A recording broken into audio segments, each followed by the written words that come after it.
It used to be if you wanted an armchair, you bought a Buick. On this edition of Test Drive, the Regal CXL Turbo.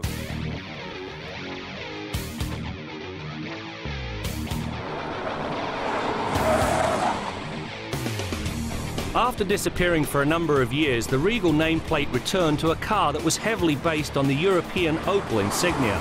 The good news is that unlike so many transplants, the changes to the North American Regal were so small that they were all but non-existent. The headlights were slightly different and there was a Buick badge in the grille, but that's just about where any and all similarities to the old armchair of yesteryear ended.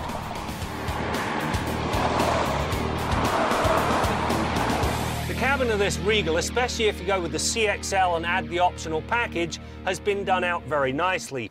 Power leather seats, power moonroof, a navigation system that actually reserves about 10 gig of the hard drive space for your own personal music collection.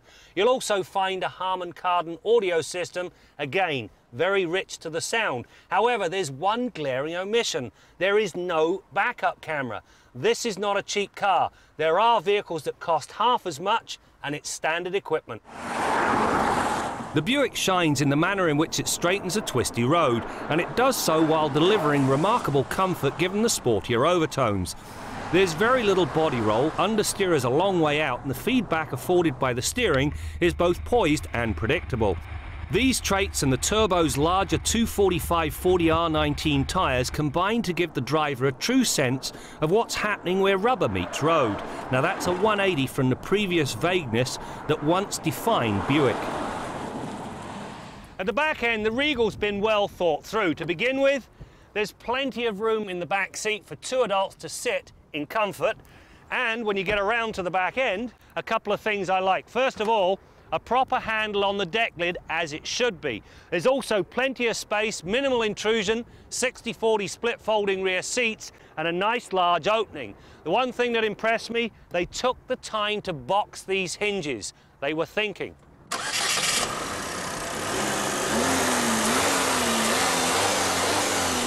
The up-level CXL Turbo earns a 2-litre turbocharged 4. It produces 220 horsepower and, more importantly, it twists out 258 pound-feet of torque at just 2,000 RPM. The difference it makes to the drive is dramatic, to say the least. There is virtually no lag time, and so it hops off the line with alacrity, and it maintains this urgency through the mid-range and on to serious speed. If this Regal CXL isn't quite fast enough for your blood, fear not. There's always the Regal GS. It gets a modified engine and a bigger exhaust system. Now, by bumping the turbo boost pressure up to 15 psi, the GS kicks out 270 horsepower and, more importantly, 295 pound-feet of torque at just 2,400 RPM. It also cuts the 0 to 100k time to less than 7 seconds.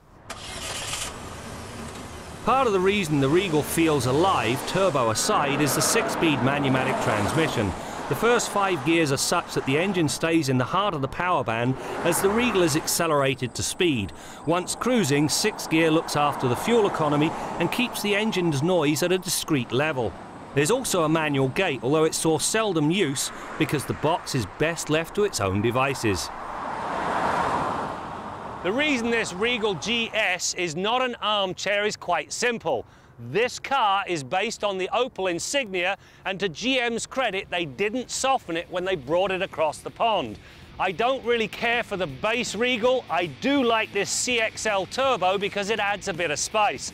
However, given my druthers, I take the Regal GS. It is true to the legacy, and that means it's got a lot more power, and it's like a habanero. It burns.